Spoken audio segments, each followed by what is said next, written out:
Forget football or cricket. Commentating on the property market has become Australia's one true national sport. Following a global trend of surging prices post-COVID, Australia too saw a jump of over 25% in residential property prices nationally.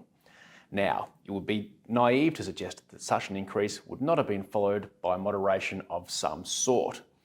Our view was that property would likely come back by around 15% or even up to 20% in some locations. It seemed that many were prepared to bet against the house, literally suggesting much larger falls would be experienced.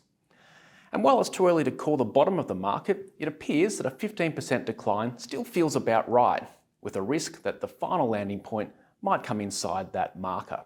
From peak, property prices are down by about 9% nationally. Most of this is in the past calendar year, where prices are down 8% from April 2022 through to March 2023. However, after slowing the pace of monthly falls, property prices actually rose in March, led by a Sydney market that jumped upwards by 1.4%. Melbourne, broadly stable at positive 0.6%, a close second.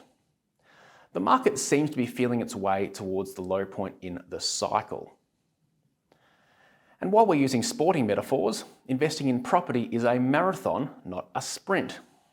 Owners, noting that property prices were falling, have simply deferred selling. With a population near full employment, owners can afford to defer, so why not?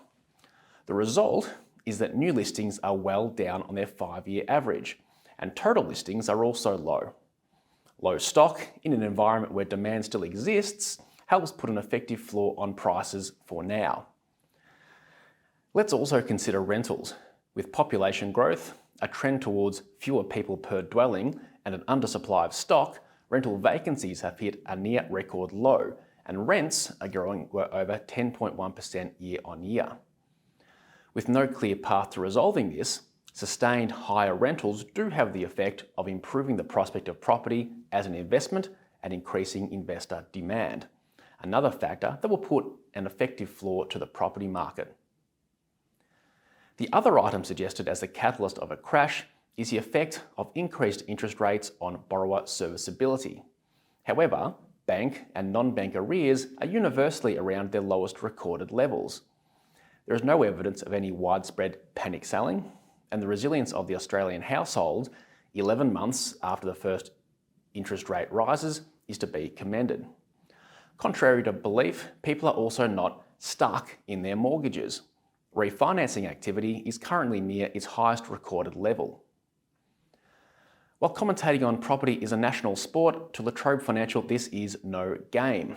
We take great care, discipline and focus in selecting the highest quality assets that perform for our investors right across the cycle. Our dedication to delivering low volatility income for our investors is as strong now as it was when the business began over 70 years ago. Thank you for listening to our monthly property market update. To listen to more updates like this, please subscribe to our YouTube channel.